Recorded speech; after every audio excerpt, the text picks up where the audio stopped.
What's up, YouTube? Welcome back to the channel. So I'm here with the mad scientist Dave Dalkey at Super Coops, and he's working on his Super Coops. We're gonna go ahead and take a quick look at the 351. He had some shit that he was showing me, and I was just really curious.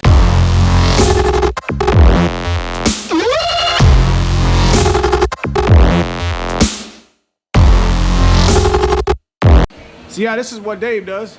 Super dope. He's got his own little niche, man. If you're a Super Coupe guy, you should go nowhere else. He got mods and everything for these things. Craziness. Make really good power on them too. Anyways, let's take a look at some of these bearings. Now Dave's the one who put together my 351, 357 before, so. Oh yeah. So basically, we just had lack of lubrication across the board. These are the ones that were paired up. Those are the ones that were paired. Oh wow. This is one pair and this one next to it. These are the other guys. So that one was just there getting ready to take a crap with this other one. But that one spun. Took out the rod and damn. Crank salvageable, but it's gonna have to be cut another 10. Bah. But yeah, basically pretty consistent, but lack of lubrication. And I have a feeling that two possibilities. One, it did see a bit of RPM, and it may have, with a stock oil pan, it may have cavitated and hurt the bearings at RPM. Well, it had a big pan in it, but yeah. The other thing, it wasn't a stock pan? No, it was somewhere, so it was. I hated that oil pan. Probably would have done the same thing anyway. Does it have windage tray and stuff in it? No. Baffling? No. No? It's just like empty fucking pan? Like garbage can? Oh, I mean, there's stuff in the pan, yeah. There is stuff in the pan. Look at him get sarcastic with me.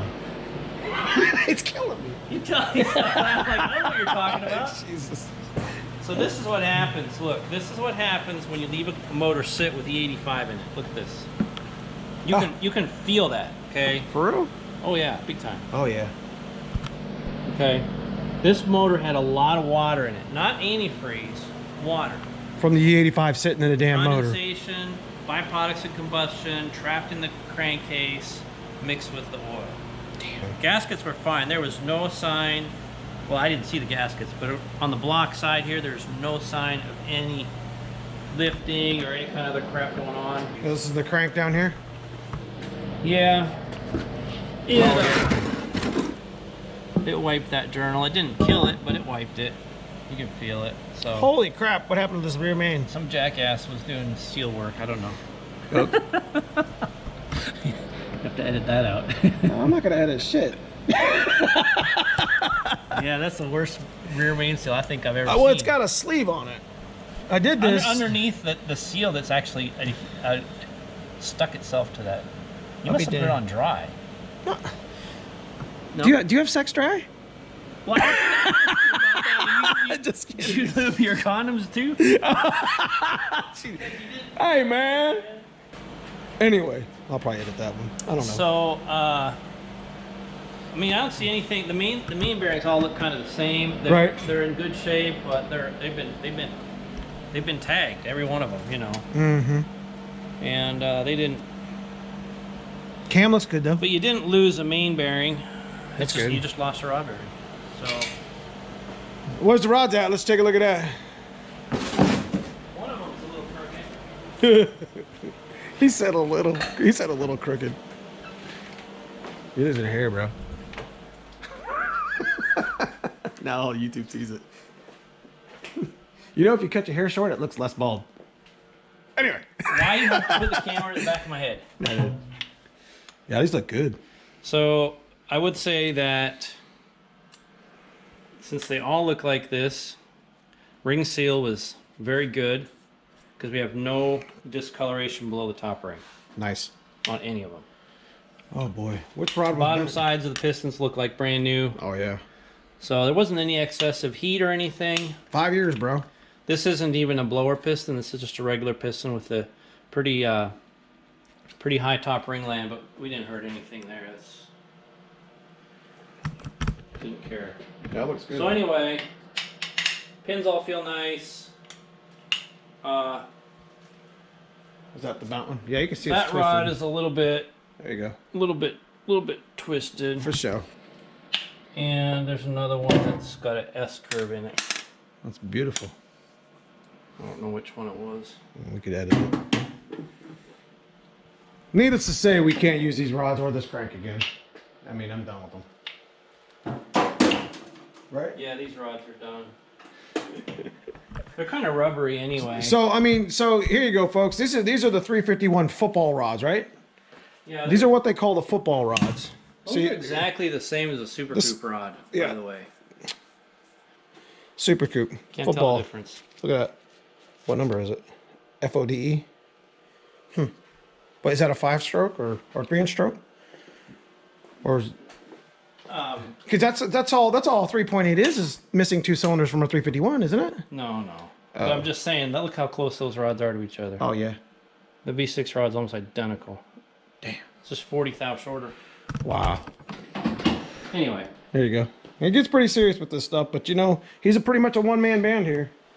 So he don't like to mess around, and actually I shouldn't even be in here. This is the secret shop. So where are we gonna go with it now? Mine's a fucking tell him, right? Yeah, it's gonna be a 408 now. We're going 408, folks. We're gonna crack the main webs out. What's gonna happen next? So, and you can even see some of the E85 rusting up these main caps. Yeah. Just the outer part. Yeah, maybe a little.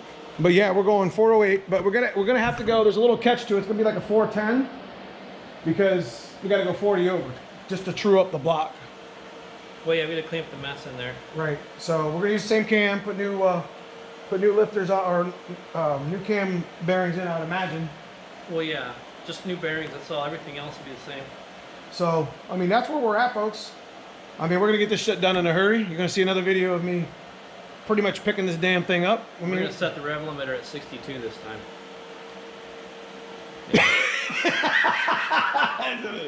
You know, I can crack that down while you're open. I'm like, all right, I'll listen to you. I can lock that shit up too. Shut up.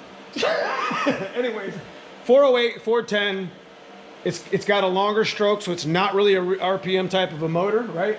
So Yeah. it's going to make a truckload of torque, and you know, pretty much we're going to be at the point to where this block literally is the next wick that's going to get split. Yeah, it's starting to walk a little. Yeah, and you could see where my caps were starting to walk a little. So just a little. We're gonna lock this thing down. I think we're gonna go 0 balance on the crank. I think because you're gonna balance it at 0, and I think it'll help a little bit. I think the forged crank will help a little bit from keeping it from walking. And you know what? If we make 700, we'll be right at where we were maxed out with this motor on probably like 10 pounds and not kill it. So, well, we'll see. But you know, I'm gonna street drive a lot of this. So what we planned on doing was doing a 93 110 pump split, drive it around town on that so we can kind of keep a lot of water out of the oil. And then when I go race, I can turn the shit up, run E85, which is very limited time, so it won't be as watery. Does that make any sense? So instead of strictly running E85 all the time on the street and at racing, we're gonna use E85 as like a fuel, you know what I mean? I'm gonna get a barrel like we did years ago with the 302. That's how we kept the Black Car's 302 motor together. I mean, I used the right fuel. You know, he did set the timing. We set the timing right in the tune, and you know, he said, "Hey, you know, if you want to creep up on timing, you got to run better fuel." So there you have it. That's it. Got anything else to say to YouTube? I don't think so. So, anyways, this is Dave Dalkey, Super Coupes Unlimited. He does have a YouTube channel. He doesn't do content on it. If you want to like him up you're on Instagram? No. He will be. He's on Facebook. Did you start a business page? Yeah, Super Coupes Unlimited. Super Coupes Unlimited on the business page. This is the EEC4 guy that's taught me a little bit. He's the genius. Don't bother him. Don't hammer him with questions. If you're interested in getting something tuned, or if you're interested in the quarter horse or some of his services, feel free to get in contact with him. You know, so just be respectful. Anyways, we're out.